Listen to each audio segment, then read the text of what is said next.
When preparation meets opportunity, that's when you get lucky. We unpack that statement with business coach Mark Phelps today. We talk about in business, we have these goals and aspirations for what success looks like, but how prepared are you for that success? Mark, why business coaching? Why business coaching? Well, there's a lot of reasons why I got into business coaching that show up all the way throughout my life. But the simple answer is because there's an abundance of opportunities with people that I've met, that I know, that are out there. You don't have to look too far to find where people are working really hard or they're not enjoying what they do. And from a young age, I learned that there's an answer to that, and that answer comes in the form of business. And great businesses are great to work with. They're great to work for. They're great to do business with as a customer. And it's fun. And you can literally go into business to do anything. So a big inspiration of mine in getting into business coaching is helping people tap into their passions, helping people add value in their lives through business and solve problems, because boy, are there not a lot of problems out here in the world, and business is a great way to go about tackling those problems in a way that can benefit life and serve the business owners, their team, their communities, and the like. So I became a business owner because of the abundance of opportunities, and on the positive side, and because there's a lot of people falling short on the not so positive side. Okay, so you mentioned, business can be fun. I'm sure for a lot of business owners out there, fun is not a word they would use to describe their business right now. Why fun? Explain that to me. That's a good point. A lot of business owners, and if you're out there and you're listening to this, that might be a strange word to describe business with. And yet, how many of us started business with freedom in mind? Started business with, oh, this would be really cool to do. In my experience, pretty much everybody starts off business on a really big high. Look at what I'm going to be able to do. I'll be able to set my own hours. I'll be able to pursue a passion. I'll be able to do what I love, you name it. And yet so often we find that there was a lot more to it. It was a lot harder than we expected. The lows leave you without security financially. It can really be a drag. So where is that lost along the way? One of my passions is helping people reconnect, realign what it is they want from their life as an inspirational why, so to speak, for the business that they're in, because it's so easy to lose track of that. And it's such a powerful motivator when we realize that we need this business to grow, to expand, to get stable, whatever it is, in order to achieve these life objectives that we have. And ultimately, business is a tool. It is a tool for our life to go the way we want it. Our life is not a tool to help the business be the business. And so often that gets mixed up and turned around. So you mentioned, get really clear on what they want for their life. That business owner is clear on what they want. What's that process? Different folks that I meet are at different stages in that. There are some people that have been in business for so long and been doing the same thing that they've kind of bought into this is just how it's going to be. I'm going to have to work the long days. I'm always going to have to be the go-to person, and no one else can do nearly as good a job as I can. And the challenge I have for those folks is to start them back on the journey of what is possible and reintroduce them to their imagination and to their hopes and dreams and the like. Other people I meet, they're hoping big. When I meet someone who's brand new in business, their energy is contagious. It is so much fun. And, I'm sitting there thinking, perfect, keep that energy, knowing full well that there's a cliff or a brick wall that they're about to run off of or right smack into. The opportunity with them is getting started. And oftentimes I provide that initial wall, which is there's a lot to this, and get ready because you're doing this and the opportunity is here. And building a business the way folks envision it to be is a 3 to 7 year process to get that business really up and humming and making profits and doing those sort of things. It depends on where you're starting. If you want to have $100 million business tomorrow, I like to say, oh yeah, we can do that. But you need $1 billion right here, right now to invest in putting all the things in place to have your $100 million up and running. Most people are not starting off a business with $1 billion. They're starting off a business with what's in their savings account, what's in their IRA, sometimes with almost nothing. And they got some building to do, and getting those expectations on growth set, but also keeping in mind that it'll take as long as it takes. And for some people, they're not going to beat around the bush and kick that can down the road. They're going to make something happen and make it happen now. I've worked with folks who have built $1 million business in just a few months from the start. And then I've worked with folks that it takes a good bit longer. People work at different paces, different markets are accessible at different paces.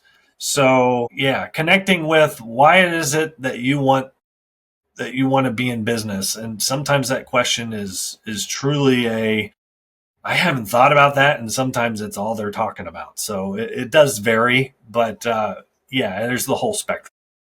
Yeah, and I love how you said to build a business takes, between 3 to 7 years. So that's, it's setting that expectation of the pace at which it should grow. So what do you find kind of gets the most success in your experience in when it comes to business success? What works? Focus. Question. Focus. What works in business? Focus. What doesn't work in business? Trying to do everything. In marketing, we teach niche. It's identifying what's unique about you and leaning into that. In personal development, we teach what are your strengths. Do your strengths finders. Find out where you're good and lean into that. So much time can be spent shoring up weaknesses or trying to be everything to everybody. Focus is key. In operations, it's understanding what does it take in your operation, or what can your operation do and what can it not do? Every business has the opportunity to identify what's our purpose. What's our purpose? And the purpose can be esoteric. We want to introduce Montessori schools to folks, or we want to give people the best countertop and the best kitchen remodel experience that they've ever had. There's a variety of purposes of business, but every business, in order to fulfill that purpose, needs to make money. And there is something about their business that is constraining the amount of money that they make. So the key is helping folks understand the scope. What is their business? What is it about? What are those key metrics that show that we're making progress on the business?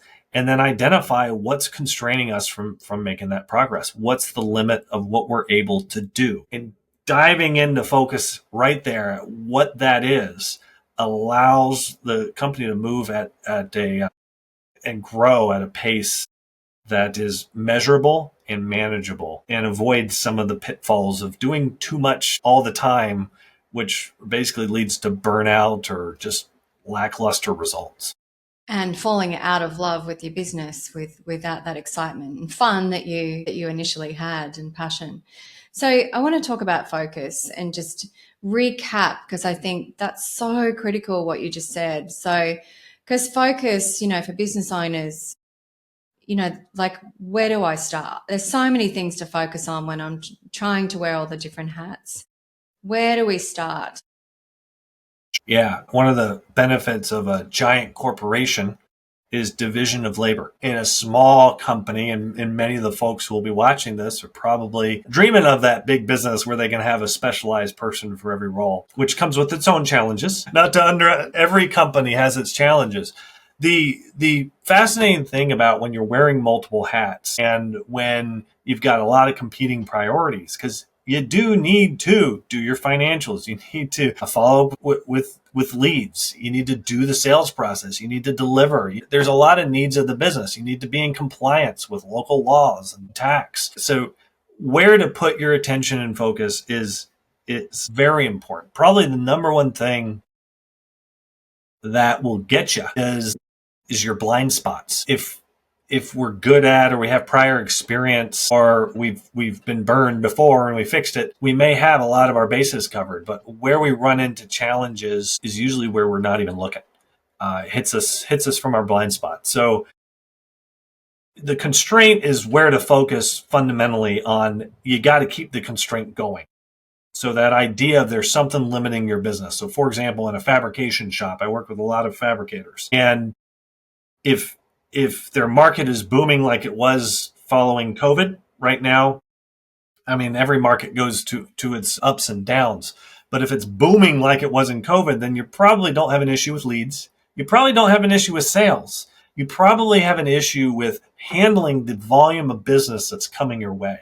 And in that scenario, figuring out what's the appropriate amount of business to let into your system is so key. Because if you try to let too much in, everybody gets overwhelmed. You bring on way too much work in process inventory. Your expenses go through the roof trying to handle it all. It just becomes a chaotic scene. So focus becomes identifying what can the system handle and regulating how much you're allowing into the system and setting the expectations of that. So focus becomes okay, if this is what we can do, then how does everything else tie into that? First off, this is what our pace setter is, so to speak, to make sure that we can hit our customer promises. We're going to deliver at this time, at this level of quality. Well, if you got too much chaos in your system, your quality challenges go through the roof and your delivery times become unpredictable. So creating control is probably focus number one, which is regulating where do you have focus, right? Do you have a target market? Do you have a process and how to handle folks? And do you know what the capacity, what the capability of each process is, and what each resource that's on your team can handle? And when you have those aspects understood, and there's some measuring and testing and tracking. At Actioncoach, we talk about test and measure, or measure and test everything you do. Everything should be, okay, what are you doing with your day? Where are you spending your time? Are you spending your time on the areas that are important? So it's getting your schedule in order and then not overloading your schedule, but also making sure that what you're doing is continuing to make sense. So focus is a system. It's a system of continuously looking for, where should my focus be? What is the thing that moves the needle? All right. And then how does everything else I'm doing support that? And if at some point that changes,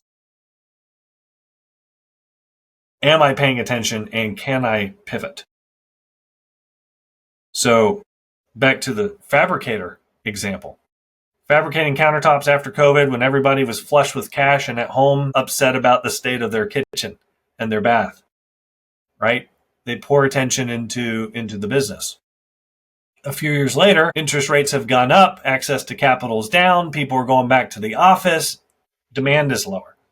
All right. So if you've built your business to be really good at processing orders and delivering great countertops, suddenly you might find your plant a little slower than you need it to be based on all the investments you made when things were good.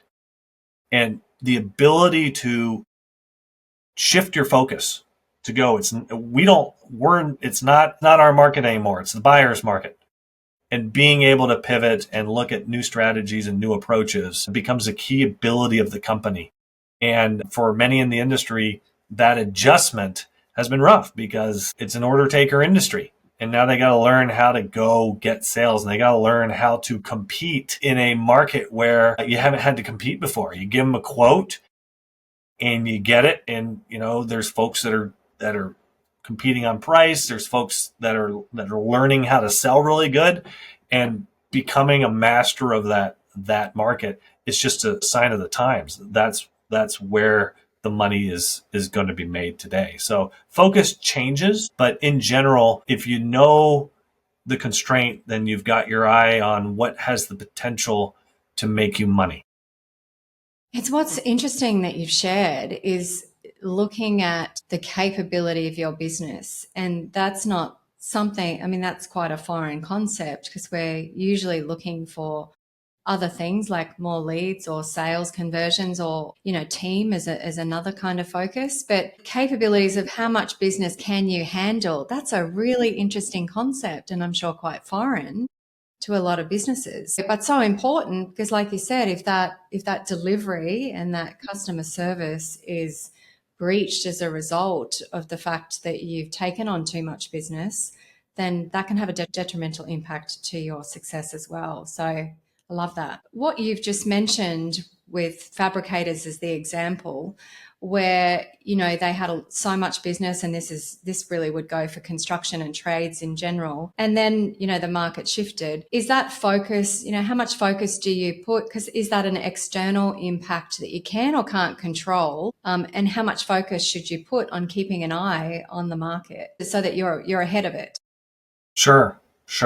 Well, this is where, depending on what market segment that you're in, this answer, you get the old "it depends" answer. One of the things that the trades businesses, even the builders, there's some really large builders out there, but the builders, but the trades and the fabricators, there's not a lot of conglomeration of those businesses. The industry has maintained regionalization or just smaller oriented businesses, which is a benefit because that means there's a lot of them and they spread out the market saturation a good bit. So just because the macro market, the larger scale of things slows down by 20%, it will impact you, but it doesn't have to.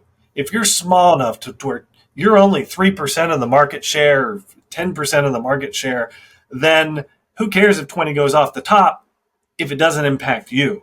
Or if it becomes an opportunity to now your competition is squeezed, and if you've set yourself up to be in a healthy place, you've got healthy cash flow, you've got a great team that you've trained really well, and you're on top of your sales game, and you're able to pivot. So this is where, when preparation meets opportunity, that's when you get lucky. So for really small businesses that do the fundamentals of their business well, down markets are actually an opportunity to take advantage of other businesses that went into the market heavily extended. They bought a whole bunch of new things. They hired in anticipation. They didn't have good, robust training systems or sales systems or marketing systems.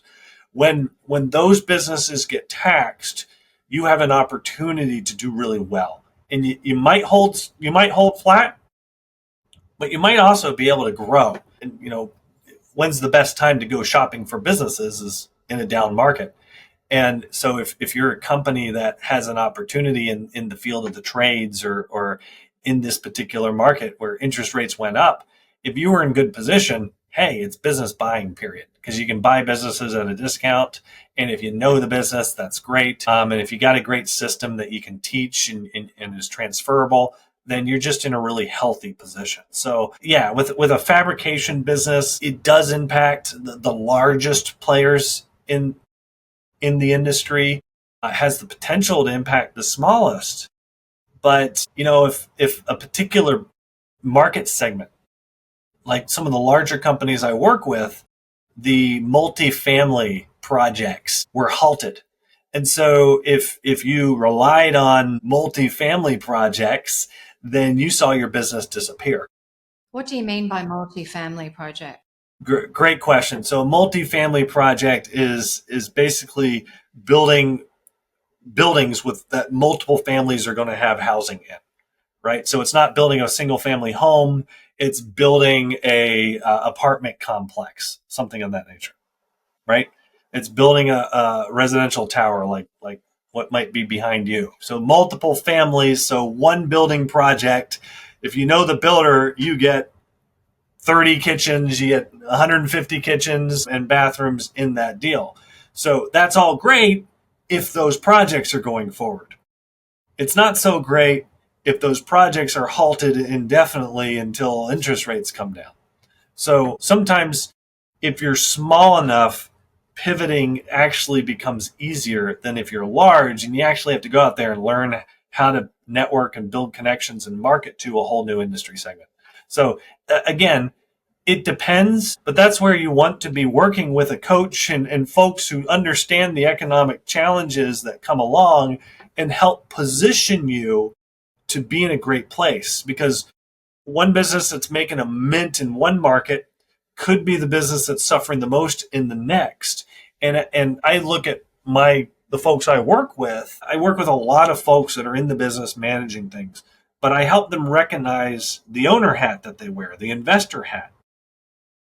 And when they learn the role of investor and they distinguish the difference between managing a business and running an operation and owning a business, then the relationship of what metrics do I need, what things do I want to be looking at, what are the decisions I make? Because for an owner, business is pretty simple. You look at it and you assess, do I like owning this business? Do I want to keep it? Is it a good source of passive income for me? Right? Do I like the prospects of this business? Maybe it's not great yet, or maybe it's good, but it could be better. And therefore I want to invest more into this and feed it capital. Or maybe this business, I don't have a lot of confidence in it and I'm actually looking to get out. Right? So an owner is really simple. Do I buy? Do I hold? Do I invest? And a lot of folks who are emotionally tied to their business because it's their baby, it's something they founded or they inherited from their parents or a prior generation, or something of the like, there's a conflict of interest. Teaching folks how to be an investor in their business and the difference between the hat of owner and the hat of CEO, president, general manager, whatever it might be, is a key transition period to walk people through. And as they learn that difference and as they start focusing on the metrics that are key, it can help them. One, they might need to diversify if their business is very niche and is dependent on current marketing conditions, and they can diversify in multiple ways. They can diversify their private portfolios, or they can diversify the market segments that their business is in and the number of businesses that they own. Mark, can you tell me a story about a client that you've worked with that you've been able to do that with? Sure. So interesting client we got involved with, a $30 million fabricator. I work with a lot of fabricators who do the custom countertops and provide granite, quartz, quartzite, marble, porcelain, those sort of products. And working with one in particular who had a pretty good handle on their region, a very niche luxury provider. And their challenge when we met them was they were a $40 million fabricator. So they're not a small shop in terms of typical shops in the industry, but their net margins were much slimmer. They were single digits. And we were giving a presentation about, while you grow, you want to make sure that you grow in a way that maintains or even grows your net margins. And we talked about how healthy is 10% or greater. If you're under 10%, warning signs need to be going because you're in an unhealthy area and you're not going to be able to keep investing in your business. And in downturns, you're going to be in a tight spot. So this resonated with them. And they immediately looked at the presentation we were giving and saw their story in our example and saw what they wanted their story to be in our counter example. And they're like, we need to talk. So we started working with them, and that was the idea, is we had to dig them out of that hole because they had gotten fat in sense of they had invested in a lot of things that and there was a lot of inherent waste because they had extra equipment in this area, extra inventory in this area, things that they didn't need that were not helping them move the constraint needle, right? It was more helping the non-constraint spaces. So in working with this client, one of the immediate things we found is that it was a business full of silos. So it was a family business and there were multiple family members leading the different parts of the business and they didn't talk. And the challenge when you have a business that doesn't talk is decisions are oftentimes ineffective or waste or lead to waste or lead to stagnation or lead to loss and unproductive things in many cases. Now, they had a lot going for them. They did not achieve what they had achieved without being really good at what they do and being top notch at taking care of the customers, but internally it was a struggle. And so one of the things we did is we recognized that the family dynamic and what they were doing, and there was ego tied up in doing the different roles, and we needed to shift that. So we reorged the company. We created a board for the owners to be on and allowed them to focus on that owner hat I was talking about. And then we brought the next generation in who was looking to take over the company anyway. We expedited that, identified who would be great for the different roles, and have been coaching those new leaders in their new roles so that they can understand what's required of a general manager, what's required of an area manager. And we've got them all talking. And what that's allowed for them to do is, one, understand what are the needs of the business, what are the metrics of the business, and then provide managers and teach those managers what they need to do and focus on, and what the cadence of meetings and communication structures that are required that we provide through manager training. Get folks talking and get them aligned on what are the core metrics that require attention. What's the constraint? They had no idea what the constraint was, as most folks watching this are not going to know what the constraint is. It's not something that is seeked out. And so by getting them to seek it out, they started being able to make much better decisions and talk amongst each other and problem solve across departments. And in this election year, they've measured, one thing they've had is data. And over the years, their data tells a story, and they go back 20, 30 years, and every election year is a tough year for them leading up to the election. And on top of that, every year, no matter what, this time of the year is a little bit slower. Well, just through this transformation we've done, during this election year, they had their best month of the year in October leading into the election. And it's all hands on deck, focusing on what does this company need to hit their profit goals, and the engagement. I shared that they had a pretty good culture to begin with, but they didn't communicate, and they were left kind of waiting for leadership to occur. And now with effective management, with great leadership, and with a focus, you've got people showing up and doing things. They're reinventing themselves and really coming together, and the energy is up, and people are starting to really get it. So what can happen with a little bit of focus? What can happen with the right people in the right seats, with training, with guidance, with coaching, is you can turn a ship around. And so the focus that you mentioned, and how they had, one of their best months during the election month, that wasn't just focus they had 1 month prior to election, was it? Like it's a series of events, a series of focus that happens. Exactly. It's been a long time coming for them. And, they're on the journey of positioning themselves, because, the thing about their tight margins where we met them, well, if you're paying attention to the industry in their part of the country, sales are way down, and certain market segments are way down. And so a lot of companies are having to lay off.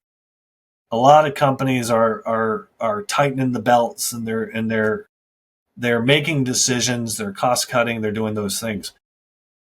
This company is keeping their eyes on costs. They're managing their costs, but they've not had to lay off to date. And they're doing everything in their power to prevent that from having to be what ultimately happens. And so you see a company where the market is going like this, and they were maintaining those narrow margins, and they've been able to, with this focus, not fall victim to that risky position they had.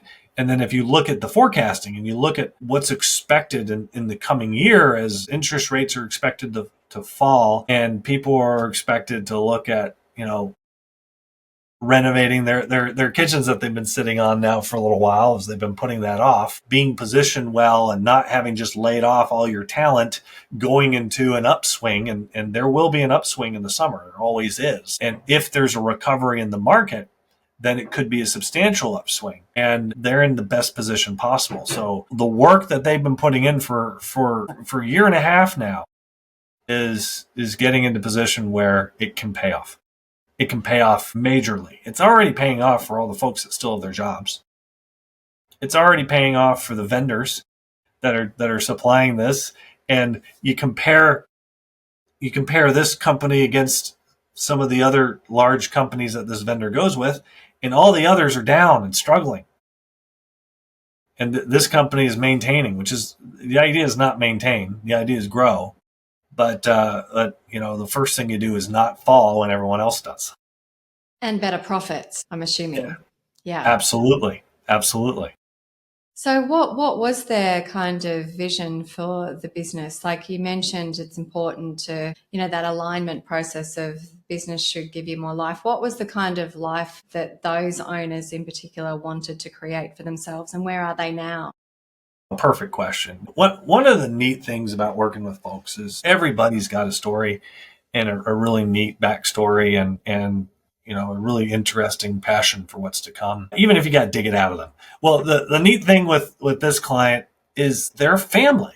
There's a lot of family members tied into the business. If the business struggles, an entire family struggles. And on top of that, they come from a very remote, small town area. So they're an essential part to a lot of companies. There's a lot of families that are not their family into it. So what's at stake with this business is they want to be a stability platform for a community. They want to be a stability platform for the families and the employee base of their company. They want to be a stability platform for themselves, their retirement, but also for the generation that's looking to take over. So there's a lot at stake in businesses. On one hand, it's simple. It's like make profits, and sell the business. Well, in this particular case, and in many folks watching this, they might be able to relate, is this business represents intergenerational wealth. It represents the backbone of the community that they live in, and they have no intention of leaving. And it represents a way that they can add value and give back in a major manner. I mean, a profitable business and a small community can support the causes of the community, can support the schools, can support the legislative things that impact folks on a regular basis. So their why is rich, and it's rich with things that there's some things that this business needs to be able to outlast the situations, and they're all in on the robustness of it. And a side benefit now is that the business becomes something that pulls people together rather than a way to get angry at each other and frustrated with each other and what you want to do, what I want to do, and the ego battles that come at times in teams. By structuring a culture that's focused, that's looking to do these things, and that is talking about what is our vision, what is the mission that we're here to serve with this business, and what are the values, what's the culture that we want. So as they define those pieces and they get really intentional about how do these pieces deliver, one, the profits that we need, but two, the stability and all the other things that they want, it really locks in their dedication and the passion and resilience. And no matter what layer in the organization I interact with and folks that I coach, they're all in, every single one of them. And that's really exciting. And is it important to measure your metrics on your why? So for them, the community impact, are they measuring that? I think it's an absolutely wonderful thing to be able to measure. Anything that gets measured gets focused on. And you want to make sure there's a hierarchy of measures. You want to make sure the fundamentals of the business are strong and profits are strong, and your cash position is strong for the reasons that we talked about earlier. So having your visibility on your cash flow statements, on your P&Ls, on your balance sheets are foremost for a business. And again, it comes back to the owner's question of, is this a business I hold on to and want to invest in? Or is it a business I want to divest myself of? Well, you think about their why and what the business means, there's probably not the divesting option, which means that there's all the more pressure to make sure that the fundamentals of the business are worthy and the like. So, and even then, divesting, you really want to be in a position where that's an option, because that's your golden parachute if it turns out that this isn't this isn't going to work just with the, let's say the next generation doesn't want the business, or there's not the capability that grows up into it. So, there's that side too. So I want to, for anyone listening, right, as much as you might love your business and see you're keeping your business forever, having the option of selling is a great thing to position your business for. And if you're watching this podcast, it's because you already know that. But it needs to be said, because I mean, I love my business. I don't intend to sell my business anytime, but being able to is a wonderful thing to be able to do, and to be able to with large multiples is an added bonus. And in order to do that, I can't be at the center of the business, because I'm not playing to sell me. I'm playing to sell what the business can do without me. And so taking those lessons in is key, and it keeps into context, what is the why, and how does everything kind of interconnect? Because it's all connected. It's our lives and people talk about, I want life balance, right? And they say work-life balance. So I want my work life, or I want my work to balance with my life. And I fix that so much, that language so much, that I'm stumbling over it now, which is, it's all life. There's work life and there's personal life. And your work life can be purposeful and fun, as we talked about earlier, and engaging and valuable and social and anything else. And so balance is about having harmony between doing the things that I want to do and for me and my family and my travels and my personal experiences and hobbies, and aligning that with my give back, right? With the work that I do, and being able to find fulfillment in all parts of life is really what gets me excited above all else. So we talk about, there has to be purpose for profit. So purpose, aligned with your why, similar, same. Like you said, I mean, I love that kind of, your language around the work-life balance. If you love what you're doing and you have purpose for profit, it's tied in with your why, then that is filling your cup. You are getting the joy and fulfillment that you really are looking for out of your business by what you're doing. So it is kind of, we're a bit trapped in that sort of language of work-life balance in some sense, aren't we? In some sense. So often there's a boundary. Yeah. There's what's acceptable at work and what's acceptable in life. And I like to remove that boundary, because, there's a time in the modern world with the 40-hour work week and those sort of things. We've learned that work is 40 hours and then there's everything else. But if you look at money making through history, take farming, right? There's a period in farming where you're not making money. You're planting, you're tending to the fields. Also not 40 hours. Yeah. And you do that all the time, and to that very point. And then there's the harvest period. And the harvest period is not, you work done till dusk, all hands on deck. You take the kids out of school, you take the grandparents out of the leisure. Everybody comes together and they do what they need to do, because yield is everything, and you've only got a small window. And so, the rest periods exist, and then the hustle periods exist. And one of the fascinating things about the world we live in, and the modern era and the industrial age, is that it created this idea that we hustle all year long, and more. And there's always a yield. There's always a harvest. And, and we expect that in business. It's like, we cannot lose money in January just because it's a slow season. We got to figure out how to keep everyone productive and all those type of things. We jobs, we expect an income every 2 weeks. That check better show up, whatever it is. So there's a mismatch between kind of the world balance and life balance, and how work intercedes into it. I meet people that, like, they're working 16-hour days, they're working 100-hour weeks, they're pouring their all into it, and for a time that's going to make perfect sense. And for people trying to build a business, it's all hands on deck. There are phases of business growth that require more of you. One of the greatest examples of this that I witnessed in the news was with Elon Musk, multi-billionaire at this point in his journey. But Tesla was going through a challenging period. And he went and he slept on the floors of the Tesla factory and worked ridiculously long hours, pulling them through the hardest time there. Did he have to do that? No, but it tells you a lot about the kind of work ethic and work character that he has, and that is what he poured his energy into. And it's one example, and you can look at all kinds of different examples. Probably look in the mirror, and there's examples there.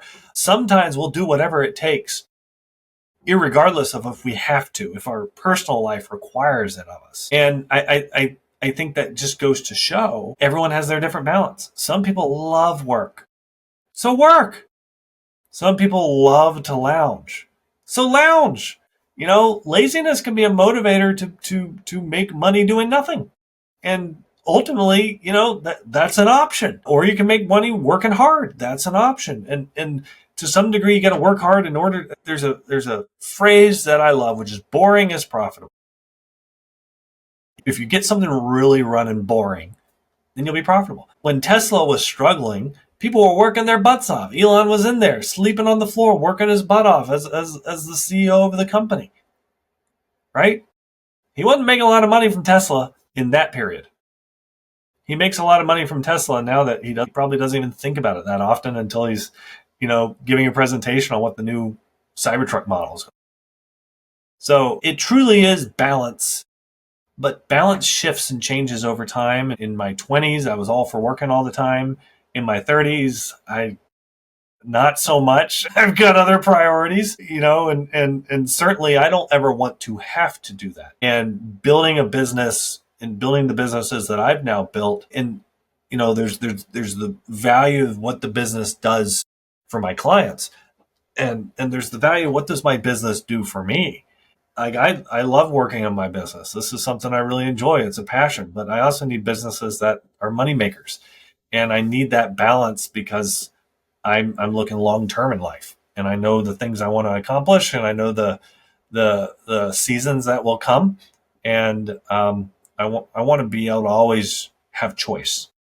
It's freedom motivator is a massive motivator for me. Trust in where I'm at now, and trust in where I'm headed, and trust in the people that I'm surrounding myself with, and the people that I do business with. I'm very much motivated by establishing stability now and for the long run. Thank you, Mark. Amazing, amazing wisdom that you've shared. So 3 questions to wrap up. Favorite book? Favorite book, actually business book. It's called The Goal by Ellie Goldratt. And if you've never heard of the constraints theory before, that's the book that introduced me to the theory of constraints. Best mentor or coach for you throughout your career? I've had many amazing mentors, and back to that, are the signs that I was headed towards being a coach, all the way to my earliest years as a child living abroad. There were mentors there. The mentor who my coach today is Doug Winnie, and he's really helped me with holding up that mirror. And I want to conquer the world, and I run into the same focus challenges I coach folks through.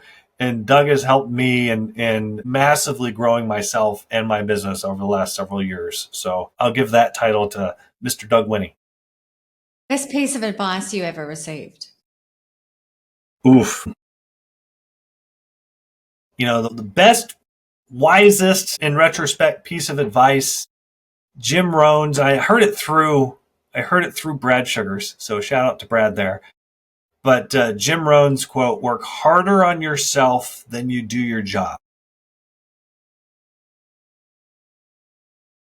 I needed that when I heard it, and I continually apply that today. And that resists the complacency that comes with "I'm good enough" or "I already know it all" or whatever those things are. Being curious and finding that inner curiosity. As a kid, it's our imagination, or we want to learn everything. It's still there. tap into it and work on that part of ourselves, the part of ourselves that wants to know, how do I add value? How do I fit into the world? How do I work on my spiritual relationship? How do I work on my relationships with those that I love? How do I work on the relationships with those that I'm going to be friends with and work with for the many years? How do I build that trust into it? That takes precedence over the here and now job. Love it. Mark Phelps, thanks for all the learnings today. Thank you, Michelle. It's been a pleasure. Michelle Adams, your host here. Hats off to you for committing to your learning by listening to this podcast. And if you'd like some help implementing some of these strategies, then click the link in the description to find your local action coach. They can help you put these strategies into action and take your business and your life to the next level. In the meantime, like and subscribe so that you're the first to get our next episode. We'll see you soon.